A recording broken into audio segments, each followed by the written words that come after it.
আমাদের এই প্রতিবেদনটি তৈরি করতে আমাদেরকে সহযোগিতা করেছেন vice chairman Syed Priti, save the রোডের প্রতিষ্ঠাতা মমিন মেহেদি, সেভ দ্য রোডের যত নেতাকর্মী আছে, 37টি জেলায় কমিটি আছে, সবার প্রতি আমি কৃতজ্ঞ। এবং সেভ দ্য রোডের প্রতিবেদনটি আমরা মন গড়া তৈরি করিনি, আমরা বিভিন্ন জাতীয় দৈনিক এবং জাতীয় চ্যানেলগুলো থেকে তথ্য নিয়ে এবং আমাদের স্বেচ্ছাসেবী থেকে তথ্য নিয়ে আমরা এই প্রতিবেদনটি তৈরি করেছি।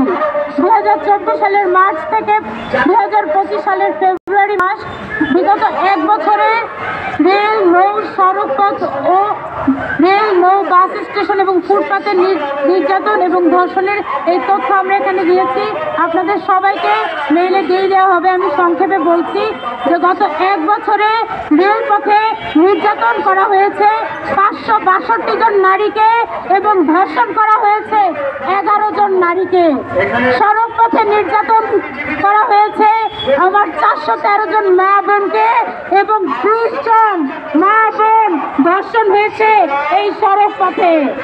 নৌপথে নির্যাতনের ঘটনা ঘটেছে 325টি এবং ধর্ষণ হয়েছে 5 জন বোন। রেল, নৌ, বাস স্টেশন এবং ফুটপাথে নির্যাতনের ঘটনা ঘটেছে 458টি এবং ধর্ষণ হয়েছে 5টি। কল্পনা করতে পারেন গত এক বছরে সড়ক পথে 1758 জন নারী নির্যাতন হয়েছে এবং ধর্ষিত হয়েছে 41 জন মা এবং বোন।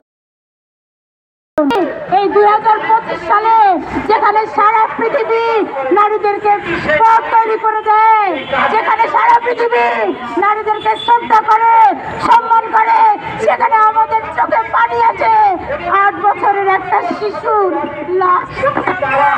গতকালকে এই ছোট বাচ্চাটাকে ধর্ষণ করা হয়েছে।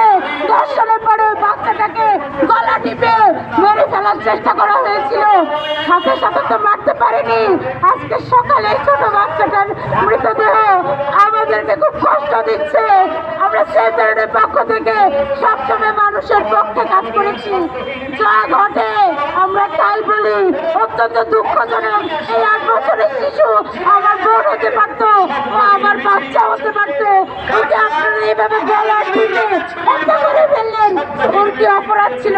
শুধু তাই নয়, আমরা দেখলাম একজন ইফতিজারকে আপনারা ফুলের মালা গলায় দিয়ে, তার হাতে কোরআন শরীফ দিয়ে, তার মাথায় পাগড়ি দিয়ে খুব আনন্দ উল্লাস করছেন।